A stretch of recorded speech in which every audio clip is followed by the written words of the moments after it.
Assalamualaikum warahmatullahi wabarakatuh. Perkenalkan, nama saya Rizky Nanda dengan NIM 207025015. Di sini saya akan menjelaskan tentang analisis tingkat kesehatan Bank Maybank Syariah Indonesia dengan metode RGC pada periode 2018 sampai 2022. Yang pertama, saya akan menjelaskan tentang kewajiban penyedia modal minimum atau KPMM. Di sini dijelaskan adanya beberapa persen tahun 2018 sampai 2022. Pada 2018, KPMM mengalami angka dengan 19,09%, 2019 21,42%, 2020 24,25%, 2021 26,58%, 2022 25,66%. Maka analisis terjadi kenaikan pada tahun 2018 hingga tahun 2020. Lalu terjadinya penurunan di tahun 2021 sampai dengan tahun 2022. Maka selama 5 tahun ini Bank Maybank Syariah Indonesia mengalami fluktuatif. Yang kedua, saya akan menjelaskan tentang aset produktif bermasalah dan aset non-produktif bermasalah terhadap total aset produktif dan aset non-produktif. Pada 2018 mengalami angka 2,26%, 2019 2,93%, 2020 2,80%, 2021 2,83%, 2022 1,93%. Analisis ini terjadi naik turun yang begitu signifikan dari 2018 sampai dengan 2022, yang artinya bank memiliki aset bermasalah di bagian aset produktif dan non produktif, serta total aset produktif dan total aset non produktif. Yang kecil di dalam Bank Maybank Syariah Indonesia ini belum ada penempatan dari OJK mengenai ketentuan tersebut. Jadi semakin tidak seimbangnya presentasinya. Selanjutnya saya akan menjelaskan tentang aset produktif bermasalah terhadap total aset produktif. Pada 2018 di angka 2,11%, 2019 2,76%, 2020 2,55%, 2021 2,42%, 2022 2,63%.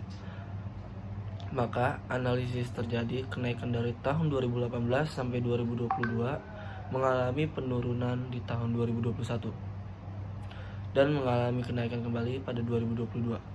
Yang artinya bank memiliki aset bermasalah di bagian aset produktif yang bermasalah di Bank Maybank Syariah Indonesia ini.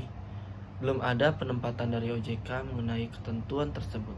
Jadi semakin naik turun presentasinya. Selanjutnya ada cadangan kerugian penurunan nilai CKPN aset keuangan terhadap aset produktif. Pada 2018 bernilai 1,43%, 2019 1,77%, 2020 2,08%, 2021 2,20%, 2022 2,51%. Maka analisisnya terjadi kenaikan yang signifikan pada tahun 2018 sampai 2022, yang artinya Bank Maybank Syariah Indonesia ini memiliki CKPN atau cadangan kerugian yang besar.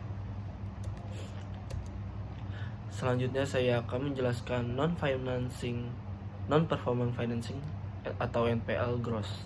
Pada 2018 bernilai 2,66%, 2019 3,62%, 2020 4,13%, 2021 4,04%, 2022 3,81%.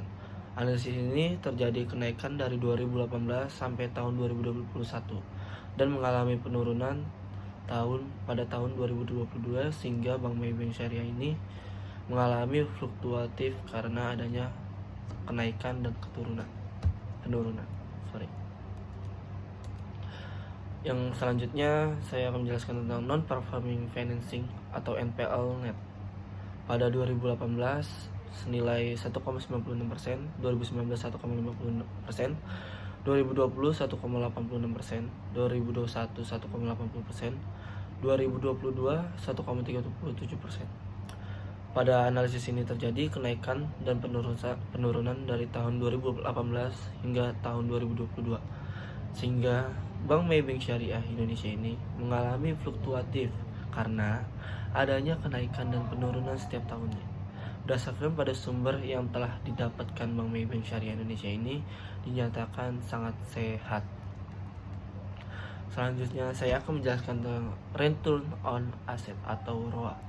Analisis ini terjadi kenaikan dan penurunan di setiap tahunnya yang bersifat fluktuatif. Berdasarkan sumber buku yang ada pada ROA, pada Bank Maybank Syariah Indonesia ini berada di peringkat 3 dengan predikat cukup sehat. Selanjutnya saya akan menjelaskan tentang net interest margin. Analisis ini terjadi kenaikan pada tahun 2018 sampai 2019, lalu 2020 sampai 2021 mengalami turun naik, dan 2022 mengalami penaikan yang bersifat signifikan di setiap tahunnya. Berdasarkan buku sumber yang ada di Bank Maybank Syariah Indonesia berada pada peringkat 4 dengan predikat kurang baik. Selanjutnya saya akan menjelaskan dengan biaya operasional terhadap pendapatan operasional atau BOPO. Analisis ini terjadi kenaikan pada tahun 2018 sampai 2020. Lalu di tahun 2021 mengalami penurunan dan kenaikan kembali di tahun 2022 setiap tahunnya yang bersifat signifikan. Berdasarkan sumber-sumber buku yang ada, BOPO ini di Bank Maybank Syariah berada di peringkat 5, yaitu dengan keterangan sangat tidak sehat. Segitu saja yang bisa saya sampaikan, kurang lebihnya mohon maaf.